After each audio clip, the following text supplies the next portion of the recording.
Tired of juggling tasks between Basecamp and Google Sheets? This video will show you how to combine the power of Basecamp and Google Sheets using Zapier, unlocking effortless automation in under 2 minutes. First, head over to Zapier.com and log into your account, or create a new one if you haven't already. Click on the Create Zap button to start building your automated workflow. We'll be creating a Zap that automatically adds new Basecamp to-dos to a Google Sheet. In the Trigger section, search for and select Basecamp as your trigger app. You'll need to connect your Basecamp account by granting Zapier the necessary permissions. Choose New To-Do as the trigger event. This means the Zap will activate whenever a new to-do is created. In Basecamp, select the specific Basecamp project you want to monitor for new to-dos. Now, for the action, search for and select Google Sheets again.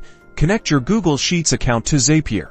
Select Create Spreadsheet ROS as the action event. Choose the Google Sheet and the specific worksheet where you want the new to-do information to be added. Here's where the magic happens. Map the data from your Basecamp to-do, like the to-do name, description, due date, and assignee, to the corresponding columns in your Google Sheet. Review your Zap to make sure everything is set up correctly. Give your Zap a descriptive name so you can easily identify it later. Finally, turn your Zap on. Now, every time a new to-do is created in your specified Basecamp project, it will automatically be added as a new row in your Google Sheet. This is just one example. You can explore other integrations, like creating Basecamp to-dos from new Google Sheet entries, or triggering updates in either platform based on changes in the other.